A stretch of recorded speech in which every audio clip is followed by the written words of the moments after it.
श्लोक 41।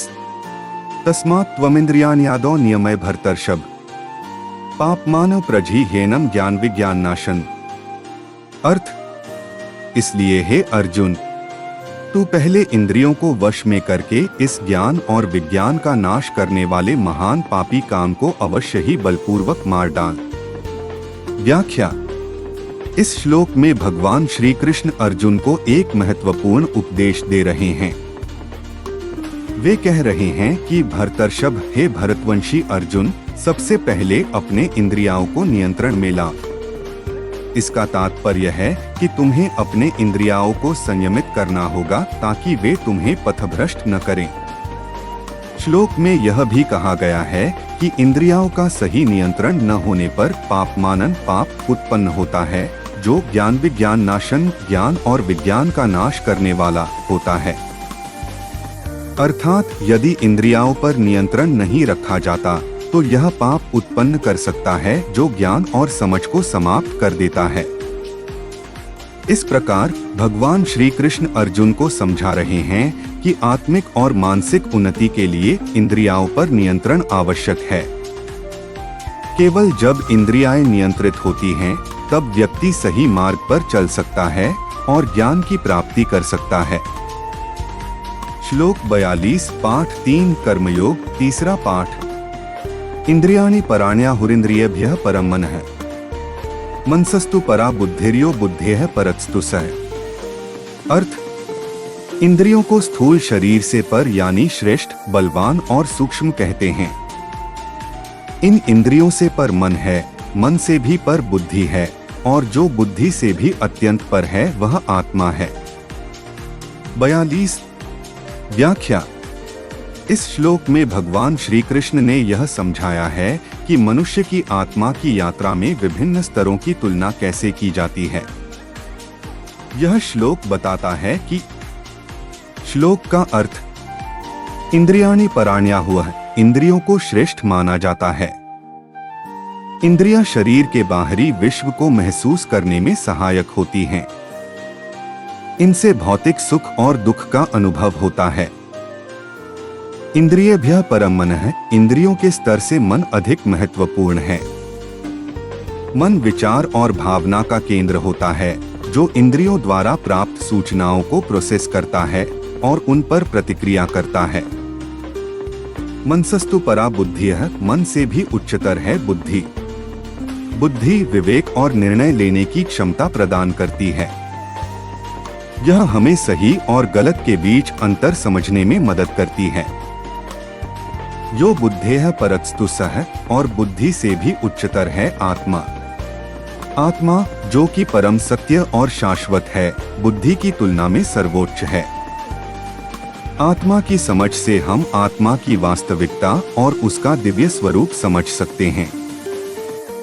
व्याख्या। इस श्लोक में श्री कृष्ण ने यह स्पष्ट किया है कि हमारे भीतर के विभिन्न अंग और क्षमताएं एक क्रम में हैं। इंद्रियां हमारी बाहरी दुनिया को समझने में सहायक हैं, मन हमारे विचारों और भावनाओं का केंद्र है, और बुद्धि विवेक की शक्ति देती है। लेकिन इन सभी से परे आत्मा सर्वोच्च है।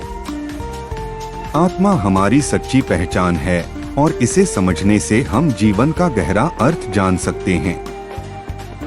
यह श्लोक कर्मयोग के दृष्टिकोण से यह बताता है कि वास्तविकता की समझ और जीवन की सही दिशा को पहचानने के लिए हमें आत्मा के उच्च स्तर की ओर बढ़ना होगा। श्लोक 43। एवं बुद्धेः परं बुद्ध्वा संस्तभ्यात्मात्मना जहि शत्रु महाबाहो कामरूपं दुरासदम्। अर्थ, इस प्रकार बुद्धि से पर अर्थात सूक्ष्म, बलवान और अत्यंत श्रेष्ठ आत्मा को जानकर और बुद्धि द्वारा मन को वश में करके हे महाबाहो, तू इस कामरूप दुर्जय शत्रु को मार डाल। तत्सदिति श्रीमद्भगवद्गीतासु उपनिषत्सु ब्रह्म विद्यायां योगशास्त्रे श्रीकृष्णार्जुन संवादे कर्मयोगो नाम तृतीयोऽध्यायः। व्याख्या। इस श्लोक में भगवान श्री कृष्ण अर्जुन को कर्मयोग के महत्व को समझाते हुए कहते हैं कि इसी प्रकार से जब व्यक्ति अपनी बुद्धि को आत्मा के स्वरूप को जानने और समझने में सक्षम हो जाता है, तब उसे अपने मन और आत्मा को नियंत्रित करना चाहिए।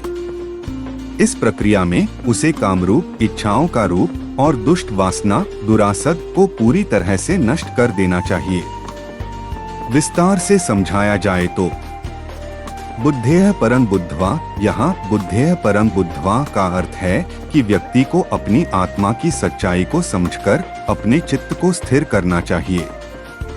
जब बुद्धि आत्मा की परम स्थिति को जान लेती है, तब वह आत्मा की वास्तविकता को पहचानती है और बाहरी दुनिया की विकृतियों से प्रभावित नहीं होती।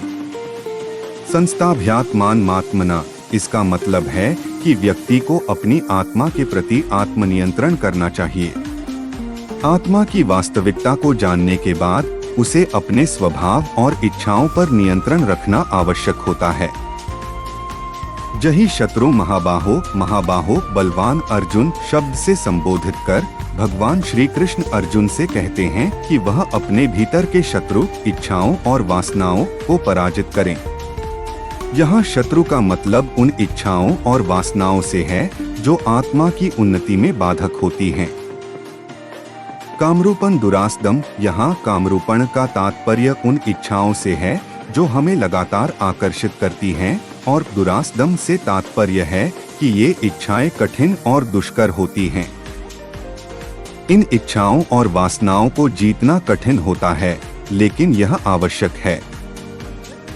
इस श्लोक का संक्षेप में संदेश है कि आत्मा की सच्चाई को जानने के बाद व्यक्ति को अपनी इच्छाओं और वासनाओं पर नियंत्रण रखकर उन्हें समाप्त करना चाहिए, ताकि वह आत्मा की सच्चाई को पूरी तरह से अनुभव कर सके और कर्मयोग में सफलता प्राप्त कर सके।